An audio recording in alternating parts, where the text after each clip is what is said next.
That is just terrific defense by Brian Branch. Fake it to Jones, off the play action. Darnold's got time.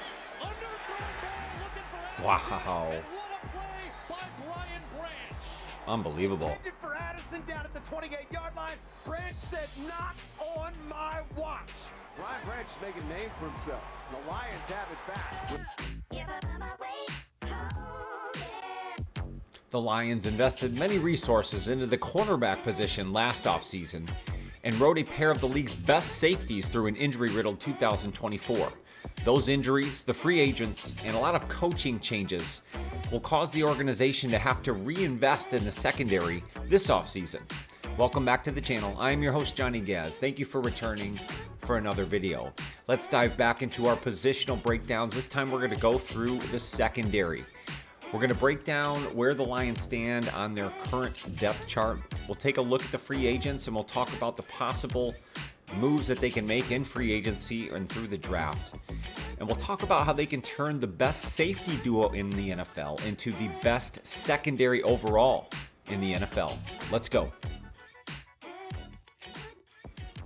It was clear last offseason that Detroit wanted to overhaul their cornerback position. They did so starting off in free agency by going to get Tampa Bay Buccaneers cornerback Carlton Davis for a third-round pick and other compensation. And he really filled in well here in Detroit, starting off day one as the number one cornerback, and that continued throughout the season. They also obtained Amik Robertson from the Las Vegas Raiders. They then drafted a pair of cornerbacks, Terrion Arnold and Enos Rakestraw, and Terrion Arnold stepped in day one as cornerback 2 and really played out that role the entire season, getting better and better all year long. Detroit and their defensive scheme prefer a very physical secondary. They expect them to be able to come up and support the run and be good tacklers. Lately, and especially in past seasons, they've needed the secondary to support the blitzing efforts. A lot of that due to the injuries heavily sustained on the defensive side of the football, especially up front and in the linebacking crew. That's caused guys like Terrion Arnold to have to step up in his rookie season, and he filled in well as cornerback 2 all season long. Injuries to Carlton Davis and his jaw. You had guys like Ife Melifonwu miss significant time. Even Enos Rakestraw in his rookie season really was not able to get on the field. Then you had the significant injury to Khalil Dorsey. So even your depth pieces really were affected by the injury bug in 2024. The Lions defense in 2024 and the feature of their secondary is arguably the best pair of safeties in all of the NFL, Kerby Joseph and Brian Branch, and they both had fantastic seasons. Kerby Joseph was voted first team All-Pro, while Brian Branch was in the Pro Bowl for the first time in his career. Brian Branch is everything of that physical presence in the secondary we just talked about. He's able to come up and support the run efforts. He's able to get involved in the blitz game, but he's also athletic enough to make those plays in the video that we let in on. Kerby Joseph is the ultimate ball hawk. He led the league in interceptions with 9 this year. With just a few minor tweaks, what is the best safety duo in the NFL could become the best secondary in all of the league. Let's look at the current Lions roster, see where the contracts stand, and then we'll look ahead to the future and the outlook for 2025. Here is the Lions' defensive depth chart. Let's focus in on the cornerbacks, the safeties, the Lions' secondary. Let's start with the corners. And I think the biggest decision this offseason, at least one of the biggest this offseason for the Detroit Lions, is what do they do with Carlton Davis? He finished the season on injured reserve with a broken jaw, but he is an unrestricted free agent heading into 2025. And again, we talked about the Lions bringing him in for the third-round draft pick, and I think it was a great free agent pickup. And if he doesn't get hurt, along with a few others, I think it might have been a different story for the Lions in 2024. But we are where we are, and the Lions have to decide if they're going to bring Carlton Davis the third back. And if I'm in the Lions position, I would absolutely do everything I can to bring him back. I don't think they're going to be in the market for a high-priced cornerback, considering the moves that I believe they need to make on the defensive line still. There's a lot of talk about big splash moves still out there, so if they have any thought of doing anything like that, then they're going to have to preserve some of these other free agent moves that they make. But to me, if they don't make the big splash move, then I think you absolutely do what you can to bring back Carlton Davis. He filled in so well as your number one cornerback. I don't know if Terry Arnold's necessarily ready to just jump in as your number one. I'd love to have him as a number two, as one more year of seasoning, allow him to grow into it again. So I think if the decision is to either sign Carlton Davis or Tim Patrick, the wide receiver, I absolutely would lean towards Carlton Davis. I just think he is that long physical corner that you want. Again, I think he has a few more very productive years under his belt, and he has the Super Bowl experience that you really want. So I absolutely would re-sign him and try to go into 2025 with Carlton Davis as your number one corner. And on the other side was your number one draft pick, Terry Arnold, who finished the season as your starter. And I thought he did very well for a rookie corner, and that he did have his issues. He had his penalty concerns. He held a lot, but you expect a lot of that out of a rookie corner. That's a tough transition from college to the pros. Even coming from Alabama, that big time into the NFL, and there's transition there.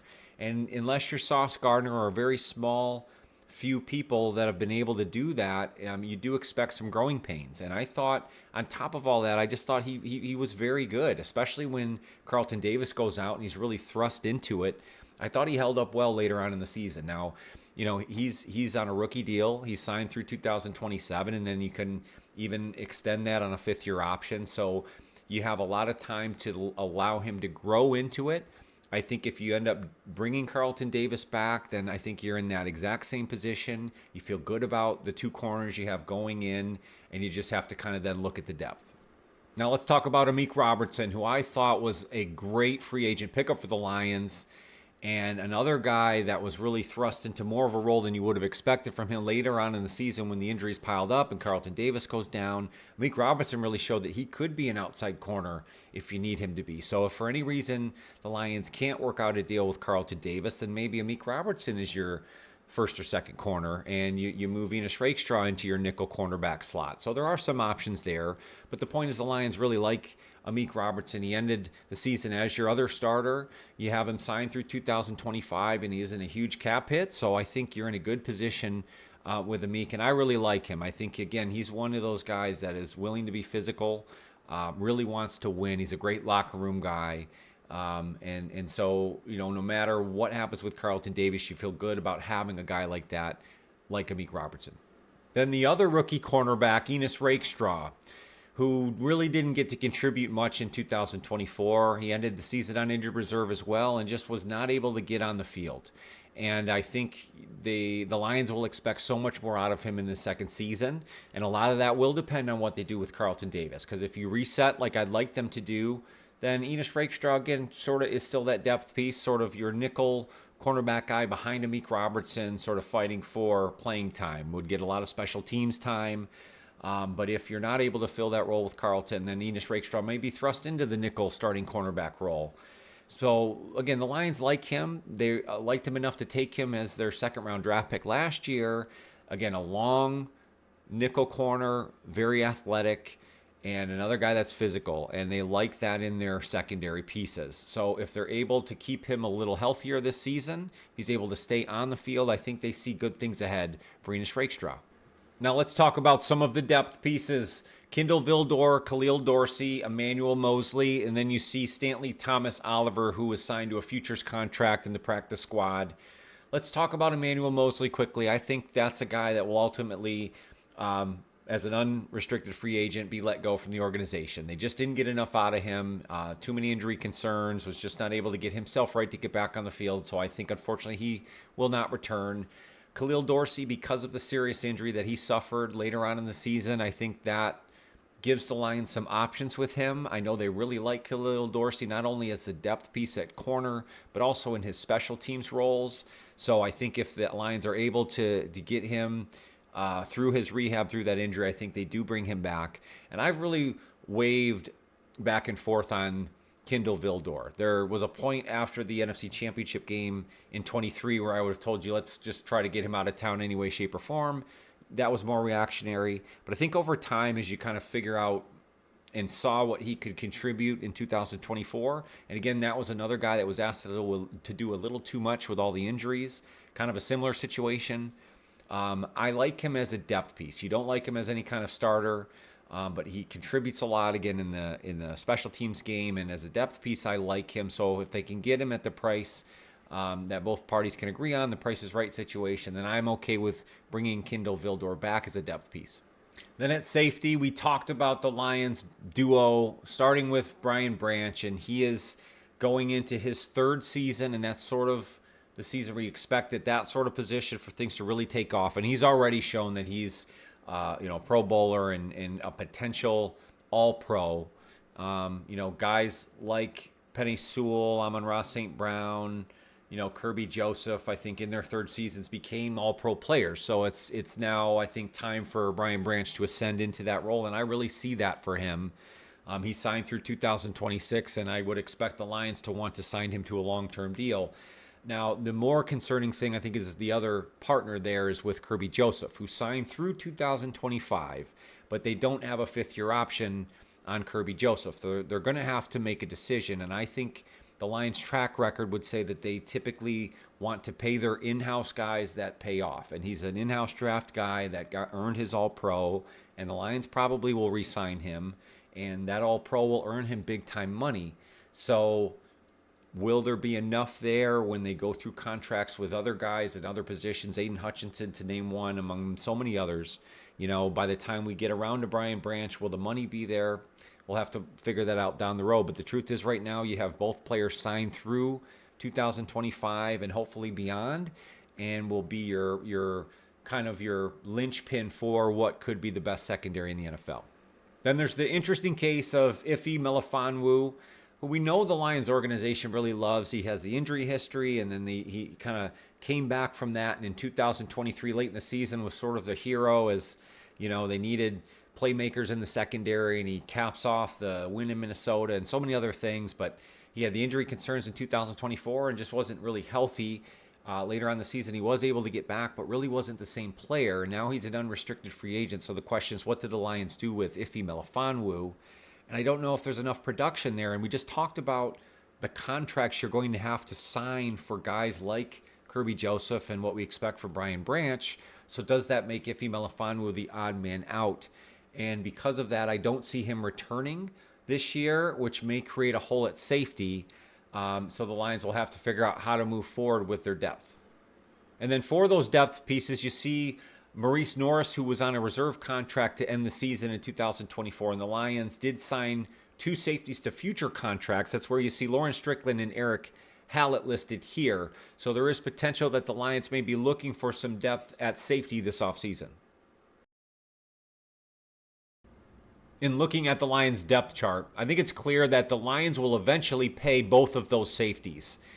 And looking ahead, that in turn would make me believe the Lions aren't looking to make a splash in free agency in the secondary. Let's say, for instance, a guy at cornerback, DJ Reed, coming from the Jets, or a safety, Javon Holland, coming from the Miami Dolphins. I don't think the Lions will end up paying a contract that large, considering you're going to have to pay both of your safeties.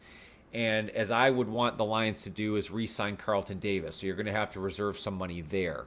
But if you need a name in free agency that you could see the Lions look at, and we know they like those guys with the injury history, how about a name, Paulson Adebo with the New Orleans Saints? He had the broken leg last year, but he sort of fits the bill, the type of scheme. We know the Lions have the history with the New Orleans Saints.